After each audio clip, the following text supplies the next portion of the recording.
চুরি করতে চোরেরা কত ধরনের অভিনব কৌশল নেয় তার ইয়াত্তা নেই। এবার এক চোর বলা যায় এক ধরনের রেকর্ডই করেছেন। নর্থ লন্ডনের আইলিংটনের চোর সনি সিঙ্গার একটি ইলেকট্রনিক মোটর বাইক ব্যবহার করে 1 ঘন্টার মধ্যে 24টি ফোন চুরি করেছে।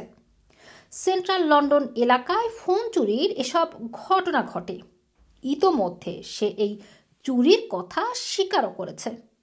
সিটি অফ লন্ডন পুলিশের বরাত দিয়ে বিবিসি জানিয়েছে, আইলিংটনের বাসিন্দা সনি সিঙ্গার প্রায় 80 কিলোমিটার গতিতে গাড়ি চালিয়ে ফোন চুরি করে। পরে কর্মকর্তারা লোকাল ক্যামেরা নেটওয়ার্ক ব্যবহার করে তাকে ধরেন। গত মঙ্গলবার আইলওয়ার্থ ক্রাউন কোর্টে 80 বছর বয়সী সনি সিঙ্গার এই ফোন চুরির কথা স্বীকার করেছেন।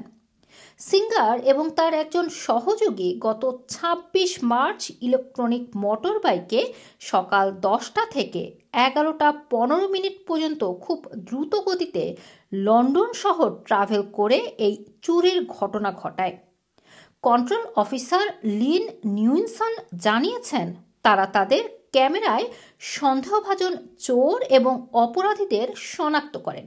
এসব ক্যামেরা অপরাধীদের দ্রুত শনাক্ত এবং ট্র্যাক করতে খুবই কার্যকরী। তিনি আরও জানান, ওই দিন সনি ফুটপাথের ওপরে খুব দ্রুত ফোন নিয়ে পালিয়ে যাচ্ছিলেন। পরে তাকে জোর করে বাইক থেকে নামানো হলে সে পালিয়ে যাওয়ার চেষ্টা করেন, তবে অফিসাররা তাকে গ্রেপ্তার করতে সক্ষম হয়। এরপর তাকে বিচারের জন্য আদালতে তোলা হয়।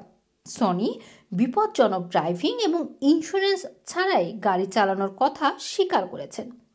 আগামী 8 আগস্ট তাকে সাজা দেওয়া হবে বলে জানানো হয়েছে আদালতের পক্ষ থেকে। রুমানা রাখি, রানা টিভি, লন্ডন।